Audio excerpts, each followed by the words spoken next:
पवन अटारिया का रुख करेंगे। सोमू भी हमारे साथ जयपुर से मौजूद है, पवन अटारिया अजमेर से है। पवन, आपके आसपास कुछ लोग हैं, क्या प्रतिक्रिया है इनकी? क्या कुछ इनको बजट से मिला? क्या अपेक्षाएं थी? क्या कुछ पूरा हुआ?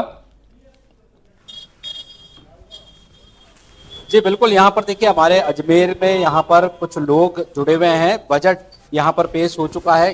भाईती जी, किस तरीके का बजट रहा? क्या आशाएं थी? क्या उस पर सफल हो पाई सरकार? हताश सरकार का बजट ही है। सरकार में की आशा दिखी नहीं मेरे को। न टैक्स कम किया, न उन्होंने स्लैब बढ़ाया इनकम टैक्स का, न उन्होंने किसान सम्मान निधि बढ़ाई।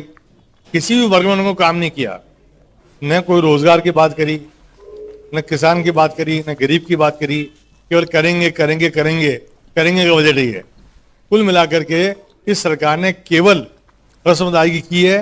और चूंकि अंतरिम बजट तनख्वाह चुकानी पड़ती है गवर्नमेंट सर्वेंट्स को, और पैसे खर्च करते हैं, चुकाने पड़ते हैं, उसको पूर्ति करने के लिए इन्होंने ये बजट लाए हैं। यदि ये इनको कंपल्सन नहीं होता तो ये भी लेके नहीं आते। लेकिन ये सरकार का इसमें कोई विजन नहीं है, कोई दृष्टि नहीं है, और ऐसा बजट नहीं है कि जिसको लेके भारत का आगे ये विश्वास करे कि इस सरकार आगे हमारा विकास करेगी। अंकल, आप क्या कहना चाहेंगे बजट को? देखिए साहब, बजट के बारे में तो ये कहना है कि ये तो अंतरिम बजट है, अंतरिम बजट है, और ये अंतरिम बजट तो पास करवाना ही पड़ेगा। अब ये पूर्ण बजट है, वो बाद में होगा पास में, जब कोई नई गवर्नमेंट आएगी वो अपना नया बजट पास करेगा। तो ये गवर्नमेंट के जो काम है वो विश्वव्यापी काम है। इसके मुकाबले काम आज तक कभी 70 साल में कभी भी नहीं हुआ। जो काम अभी मोदी की सरकार के उम्र में हो रहा है वो आज तक कभी नहीं हुआ। इसलिए मेरा कहना है कि इस गवर्नमेंट का रहना बहुत जरूरी है। अगर ये गवर्नमेंट रहेगी तो ये देश सुरक्षित रहेगा, और अगर दूसरे अलायंस वगैरह आएंगे तो ये देश को तोड़ने के काम करेंगे। जी बिल्कुल, देखिए ये गवर्नमेंट रहेगी तो निश्चित तौर पर काफी अच्छा रहने वाला है। कुछ युवा भी हमारे साथ में हैं, युवाओं से जान लेते हैं। ये बताएं, आज जो बजट पेश हुआ, क्या उम्मीदें थी, क्या खरी उतर पाई? देखिए, बहुत सारी उम्मीदें थी कि जो सरकार है वो युवाओं के रोजगार देगी, कुछ जो टैक्स में छूट वगैरह देगी, बट ऐसा कुछ भी नहीं हुआ।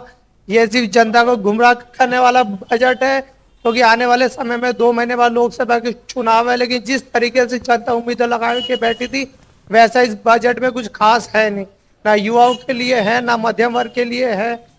ये सिर्फ लोग लुभावना बजट है। पवन सर, ये भारत की जनता के साथ खिलवाड़ वाला बजट है। पवन, ये जिस तरह से अभी आपके साथ एक बुजुर्ग व्यक्ति थे, वो कह रहे थे कि सरकार फुल बजट तो चुनाव के बाद लेकर आएगी। जरा लोगों से ये भी जानिए, क्योंकि निर्मला सीतारमण ने ये भी कहा अपने भाषण में कि जब हम जुलाई में पेश करेंगे, तो मतलब वो इतनी कॉन्फिडेंट हैं कि उनकी सरकार की वापसी हो रही है। दर्शकों से या लोगों से जरा जानने की कोशिश कीजिए कि क्या उनको लगता है, क्या वाकई सरकार ये वापस आने जा रही है इस केंद्र में?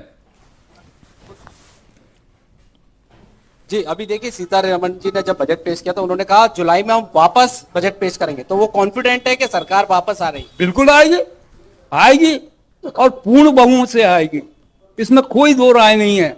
ये जो अलायंस है ना, ये तो केवल सत्ता के लिए लड़ रहे हैं। ये कोई देश के लिए नहीं लड़ रहे हैं। इस गवर्नमेंट का आना बहुत जरूरी है। इस गवर्नमेंट का आएगा तो इसका विकास बहुत ज्यादा होगा। जरा दूसरे लोगों से भी जानिए पवन इस बारे में। आपको लगा के जी बताएं, कॉन्फिडेंट है सरकार जुलाई में वापस बजट पेश करने की बात कर रही है? ऐसा कुछ भी नहीं है। भविष्य तय करेगा, भारत की जनता तय करेगी कि अग्रिम सरकार किसकी होगी।